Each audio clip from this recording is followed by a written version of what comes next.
What is up? I am Miguel Antonio, and this is the Live and Create podcast. It's where I interview artists and entrepreneurs about what it means to live a great life and create great things. And this is the pre-COVID edition. It's a series of interviews I did end of 2019, and then all of 2020 happened, and here we are a year later, finally getting them out to you. And even though it's been a year removed, I think it will bring some great value. On today's episode, we have Sarah Simon. She is the founder of Merlan Boutique Salon out of Denver, Colorado, and she shares with us her story of starting in high school as a stylist and eventually growing her own brand, launching her own salon, and creating a business with a very positive, collaborative culture. We also dive into topics such as resilience and her passion to help women who are coming out of the sex trafficking industry. And just as a heads up, one of the mics kind of had a glitch, so please give some grace on the audio. There's some kind of background noise within it, but hopefully it'll still be a great experience for you. It was a great conversation. Enjoy. The Live and Create podcast.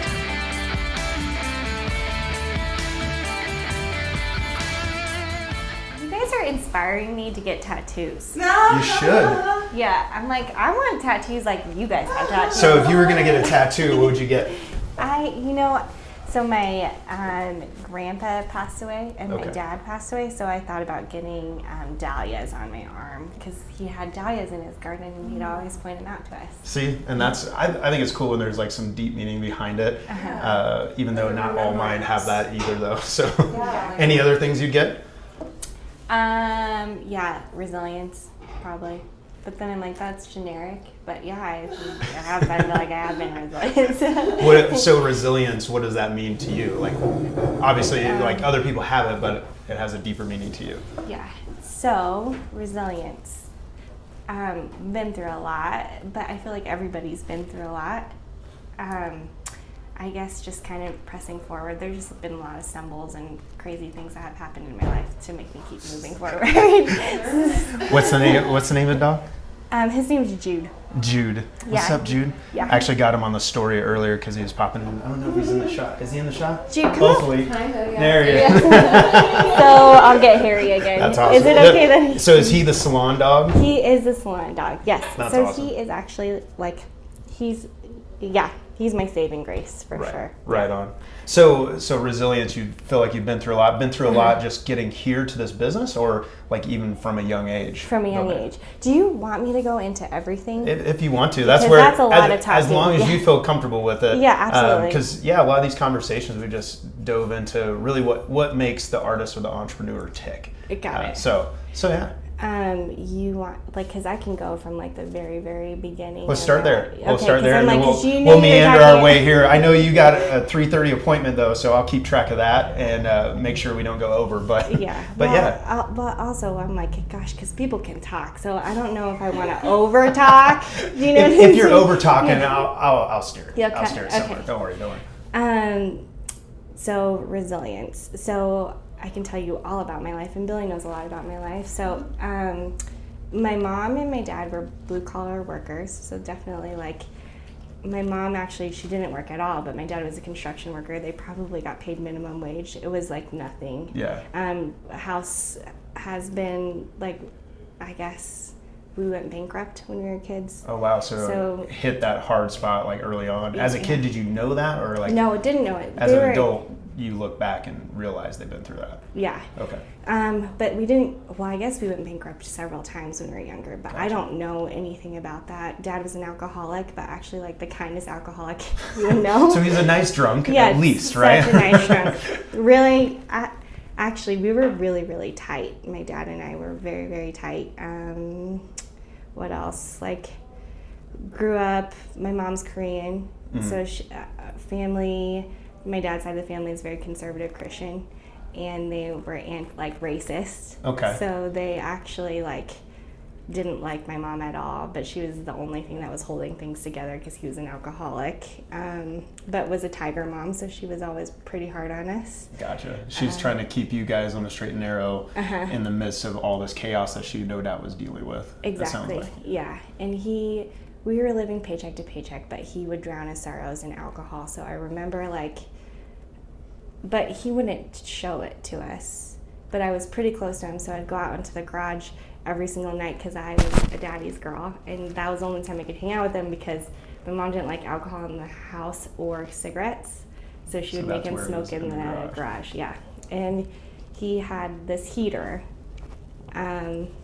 Gosh, I'll get into it like major, but he had this heater because it was really cold a lot of times, and I remember like going out there when I was probably like 10, and I said, "Dad, I don't want you to die from this." Wow. Yeah, I remember that. I was like, "Dad, I don't want you to die from this. I want you to die from something else." And you're like old age, hopefully, Dad. Yeah, totally. How did he take that? He said, "You'll never lose me," and he gave me a big hug, but he died 2 years later. Oh man. Yeah. So and was it complications with the alcohol? And yeah, this, like, I'll probably cry in this interview, but no, he got stomach cancer, and my brother was a paramedic. He went through paramedic school, and he's like, "Sarah, I know how Dad got cancer." And I said, "How?" And he said, well, he would always drink, but he would never eat anything afterwards. And he found out that causes stomach cancer, and he died from stomach cancer. Mm-hmm. Wow. I'm sorry to hear that. No, it's okay. And so you were 12 when he passed away then? Yeah, I was 12 years old, and we were tight. So I have a soft heart for alcoholics. Okay. But yeah, actually soft heart for anybody with like any drug abuse, anything, because I know that they're good people. Yeah. Well, and I noticed for your salon, it seems like you're involved with trying to help support people who are going through hard times. Is that a piece of it? I know we talked, there's sexual assault victims, but is drug abuse and dependency, is that a piece too, where you guys are trying to make an impact there? You know, that didn't cross my mind, actually. I think, like, I've been through therapy because the past year, like, I've actually just gone through a divorce too, so we've done So yeah, you have been hitting a lot of things all along the way. So. Yeah, so a lot of the friends that I've had, like, I realized everybody's good and bad, but some of the people that I've found were the closest to me were the ones that were actually, like, on drugs of some sort, like, or they're the most real, even though I've never taken a drug ever in my entire life. But I just thought, like, oh, like, actually these people are going through some stuff, and I'll always, but the, like, side note, we're talking about, like, why I did the sex trafficking. Yeah. Like, so. And what's the name of that organization? Sorry. It's called Refined. Refined. Okay. So all of those girls have been through some sort of sex trafficking, and actually, like, the landlord here, she had been through it, and Josh, my business partner, he's on the board for it, and I've been noticing a lot of people have been going through that. So I just, like, the reason why I did it was because I'm like, obviously there's a need, and so I think that we need to help these girls. Like, that's all. But I don't know. That's cool though, that as a business, you're keeping your eyes out though and finding a way, like, how can we make an impact on the community that we're in? That's what it really popped out to me as I was looking through what you guys do. Kind of rewinding a little bit, I skipped ahead in a sense, but you going through all these hardships, losing your dad early age, you've gone through this recent divorce, but you also own this salon. So what led you into making the decisions to own your own business and kind of step out in that big way? Well, I can go into that too. So I was in, like, I worked at one of the best salons, and Billy knows this one, for several years. They were top 3, I think, in the nation. In Denver area? Yeah. Okay. So we're the top 3 best Paul Mitchell salons in the world. Or even in the nation. I'm not really sure. We couldn't tell, like, if it was in the world or in the nation, because I don't know Paul Mitchell. You're like, something. It was cool. Whatever we were doing. Whatever it was. And I was part of the core group because I had been there for 9.5 years, so I was doing a lot of the training and stuff. But then the pay plan had changed, and my husband and I at the time were going through some financial issues. Yeah. And I took a hit. Like, I think I was making, I don't know, $200-300 less paycheck because of the way that the pay structure was there. That is a hit, and especially then, if you're already struggling behind the scenes. And yeah. And my husband had lost his job, I think, and he was just getting paid less and less and less. And so I was like, well, how are we going to pay for things? So I knew that if I went down the street and did my own thing, that I'd make double what I was making there. So I decided to I paced. I was like, this isn't, like, she had to do what she had to do for her salon. Yeah. But I knew what I had to do to make sure that we could survive. Absolutely. And so I just went down the street, and this was 2 years ago, and killed it that first year and doubled my income. That's amazing. I thought I would, yeah. Hell yeah. And was it in this building where you started? Or was it a different location you guys have since I was actually in a suite. Okay. Yeah. Right on. Yeah. So starting small and then now building to what you guys have here. It's a really cool salon. I wish I could do almost a tour or something with the camera because it looks really cool vibe. Yeah. So 2 years in, kind of this practical choice really, where like, I need to make more money. I know you're making more money. Yeah. One of my first businesses, roofing company, and I was roofing for somebody else. And as I worked up my way through the company, I was like, you're making how much? Wait a minute. And that was kind of my launch into that as well. But yeah, I think when I saw the numbers, I was like, why would I not do this? Yeah. So it was an easy call. I think it could have gone a little bit better, but salons, a lot of times girls can get kind of catty, and it just ends up being, it never ends up going obviously well I don't when you know leave. much about salons at all. That's no one's needing to do my hair, so I don't get that culture. So it can be a rough kind of culture to be the owner. Is that kind of where you're going with that? No. I left, I actually, this is me raw and honest, and I'm gonna always be raw and honest with you. I wish I would have left in a better way, but there was no better way to leave. Right. Does that make sense? Yep. So I think that there may be some hardship and grudges between both of us. Gotcha. But former owner. Yeah, from that the you former. work with, Yeah. So I don't know that but there's some things that were said about me, and I actually I just wish it would have flown a lot smoother than it actually did, but it definitely didn't. I've parted ways in business with people where it's like, I wish that could have gone better, but we don't like each other anymore. So. Yeah, and I don't like that. It's not fun. Yeah. It'd be nice though if there was a way to just have an MMA cage fight, and you guys just get it out, and then you're like BFFs after that. Is there that happening? No. No, but she, if she ever sees this too, I'm like, I hope, she taught me so much, and I hope the best for her, and I hope her business is amazing. That's great. So that's what I hope. But yeah, I dig that. I parted ways with the agent in the past, and we had a rough time getting out of it. But it was after about a year and a half, had this perspective of though I disagreed with some of the things they were doing, they opened up doors to me and trained me and taught me in so many ways where it's okay, I can make peace with this. So absolutely. So hopefully over time, maybe, who knows? But, yeah. I know that Chad and I, the stylist here, we are so good because of her. Gotcha. And so I'm so grateful that she taught us what we know, and so yeah. So respect there, but you're glad that I did my own thing. Yes. Now I don't want to mess up the name of the salon. No. Say it again for me. Here? Yes.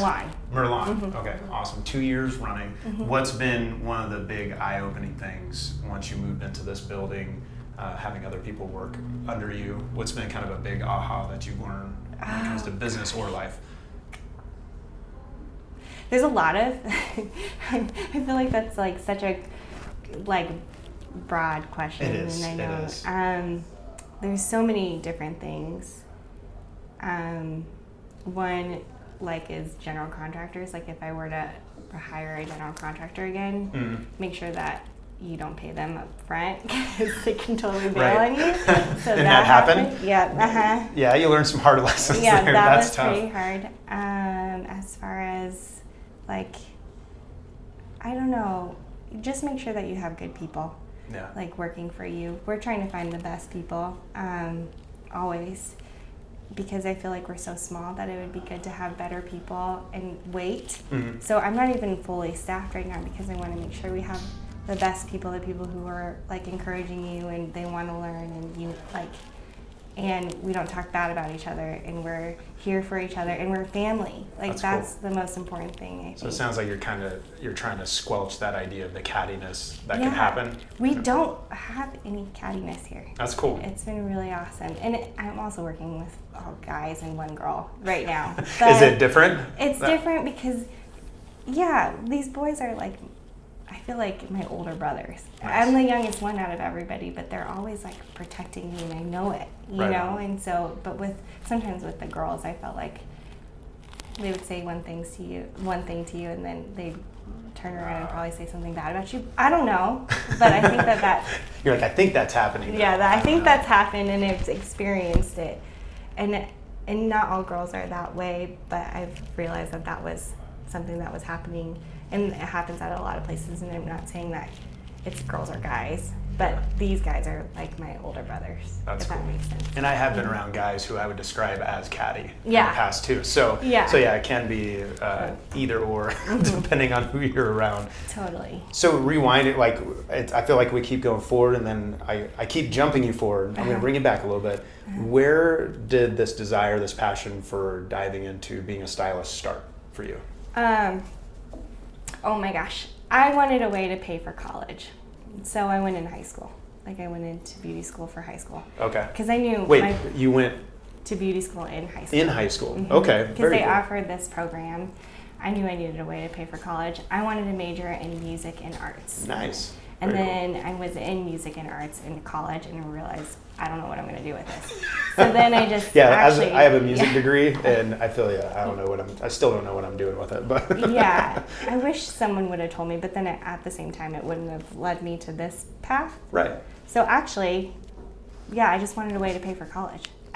Sorry. So you put yourself through, is it cosmetic school, beauty school? What's it? Cosmetology school. Cosmetology school, sorry. It was part of the public schools. I think Really? Jeffco Public Schools has like a trade school that you can go to, That and you is get pretty elective cool. credits for it. So Wow. it wasn't like I dropped out of high school. I just needed elective credits to graduate, and so that That's pretty cool. semester I just went to And so by the time you graduated high school, you were already certified as a hairstylist. Sorry. I don't want to mess up the term. No, most people do go and get their cosmetology license, but I just got my hairstylist license. Right on. And so right out of high school, then you went into working for the first salon that you were with? No, I was at Fantastic Sam's for a little bit. Okay. Because I wanted immediate, I just needed money. And then I was like, I need that money, bro. Yeah. Let's get in there. Yeah. But I was only there for a half of a year, and I left and went directly to assistant program. Mm-hmm. So, because I knew that was a really, really good salon, and so Yeah. I went to the assistant program and then worked my way up from there. That's so awesome. no matter what, I would tell people, go to the best salon you can find and go and be the worst, just an assistant. Just do that, because it'll set you up for your whole life. So you can start soaking in the greatness that you're surrounded by in a way. Exactly, because you don't know anything when Yeah. you get out of school. So it's good when you go in not knowing anything and they teach you everything. So, That's awesome. Yeah. Making the moves. And that's pretty cool that a public school has that kind of trade option in the middle of it.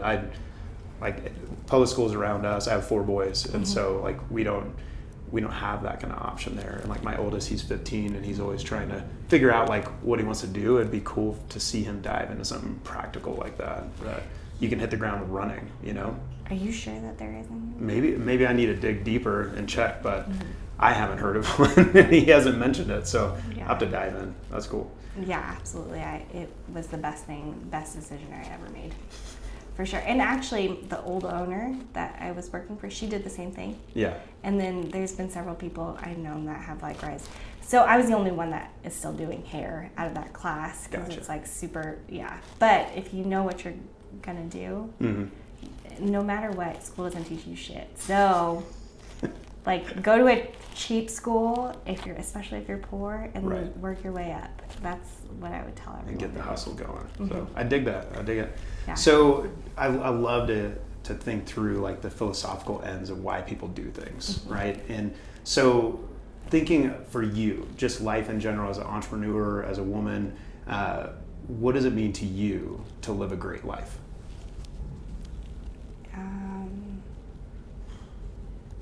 Gosh, I don't know. And I know, just to even let them know, we did this last minute, so I didn't even get to prep you for this. No, that's okay. And even if you need a minute to kind of think through it too. Well, I think about like the generic questions, like, or the generic answers. Right. And it's like, oh, like live your dream, do what you want to do, yada yada, like. All the posters we can hang back on the wall. But I've seen both. Like I've been really happy and had a mediocre life and did, I guess I shouldn't say mediocre, but I've done like the simple life and had and I was happy. Mm-hmm.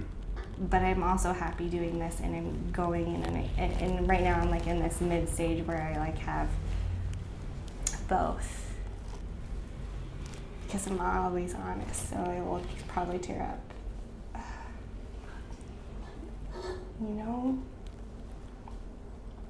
I don't know.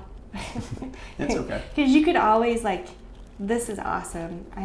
This is like my safe haven. Mm-hmm. So this is always going to make me happy. So when I'm here, I'm always happy. Yeah. But I just posted something today about this woman that I met in Thailand who had absolutely nothing and had pure joy. So I don't know the answer to that question. So still on a quest maybe to figure that out. Yeah. But I think the most important thing is always treat people good.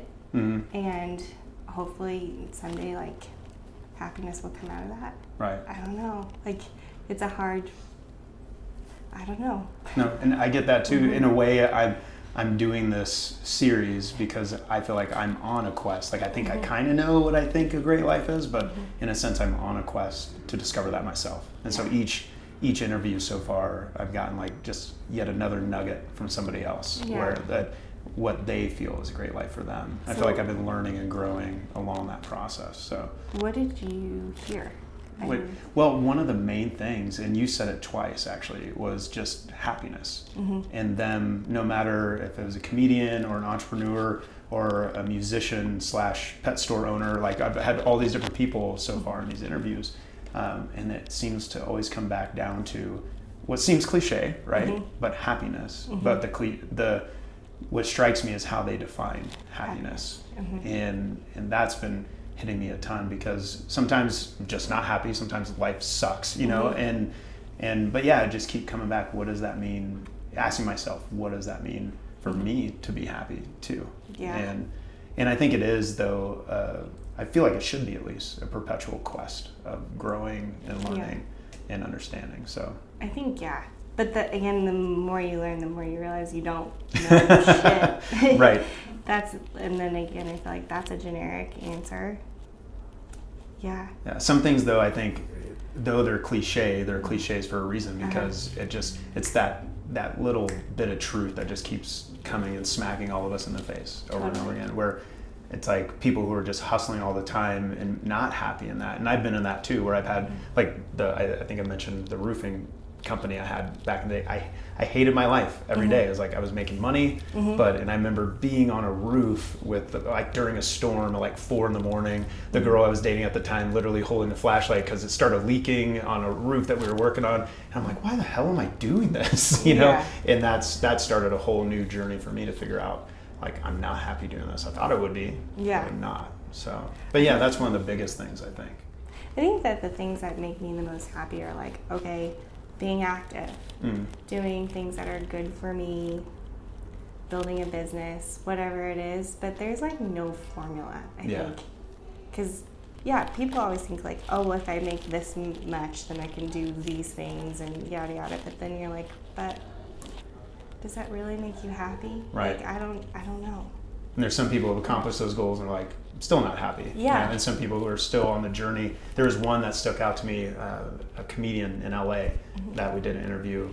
And when I asked him, what does it mean? Is the create great things, which we'll get to. Like, what does it mean to him? He said, learning to love the process just as much, if not more, than the desired outcome that you have. And that hit me too, where it's like going through the process of being a business owner or being an artist, on the road, learning to love all those ups and downs and embrace those moments because the goal may not ever come the way you think it will, or even if it does, you'll find out yet there's more goals beyond that. And that's stuck with me a lot. Yeah. But yeah, so going into this idea of creating great things, what does that mean to you to create great things? I do what I do because I like making people feel better when they leave, and I like being the person that they look forward to seeing. So, and we're always like with the CBD or whatever, like with the girls that are being trafficked, that we can give them some dignity. Like, I think it's just about treating people right. Yeah. Yeah, I think that, like, tell me again, what was your question? So, like, what does it mean to create great things? And then I maybe, and correct me if I'm wrong, here's like, I feel like you're saying, like, for you, you know it's a great thing if you're actually making an impact, like a positive impact on somebody. Yeah, exactly. If I can be that person that, like, makes them super happy throughout their day, or give them confidence to go wherever, like a job interview or whatever it is, or just, like, feel good about themselves throughout the day, that's my job. That's what I'm supposed to do. I'm always learning, I'm always growing in my field. I mean, throughout life, but I think that's like the main thing. How can I help somebody else? Because I think it's all about relationships. Yeah. Like, it's all about relationships. Whatever I do, like, that's minor, but whatever, like, however I make someone feel, that's exponential. Like, if I can make someone feel so much better about themselves, like, that's my purpose. That's awesome. But yeah. Well, awesome. Now we do have it extra a little bit because you guys got new products coming out, right? That with the idea of helping people feel better, right? Do you want to grab Josh? Yeah, I'll grab him. Josh is joining us. You got enough room? Oh, mine got unplugged. There we go. And so we were talking about just this idea of helping people, like making a difference in people's lives, right? Helping them feel better, kind of a vision and a goal behind the salon here. And then that kind of rolls us into the new products you guys are. I love that he keeps jumping in. That's awesome. The new products you guys will be rolling out here soon. Yeah. So do you want to unpack that for us a Sure, little bit? yeah. I mean, CBD definitely does make people feel better, that's for sure. So we sell all kinds of CBD products currently.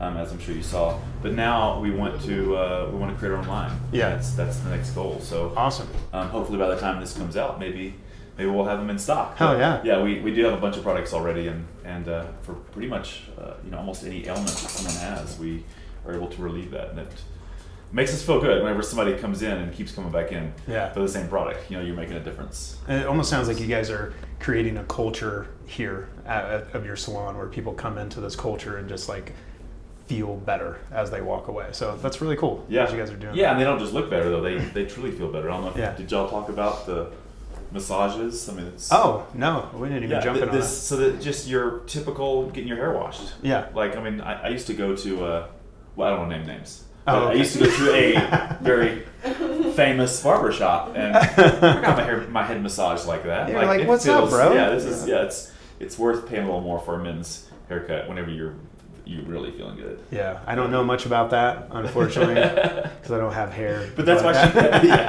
that's why she chose these chairs, though. Like these chairs, recliner, like ridiculously comfortable chairs. Just because you really get up from that feeling good. So all the details coming together to create a really cool spot. So I dig it. That's awesome. What's been your favorite part about being here and working in this particular business? I honestly, 100%, it's definitely making people, when they come back, like when you see people come back for a product that is helping them deal with whether it's pain or stress or whatever, most of the time it's pain. Yeah. When they keep coming back for the same CBD product over and over again.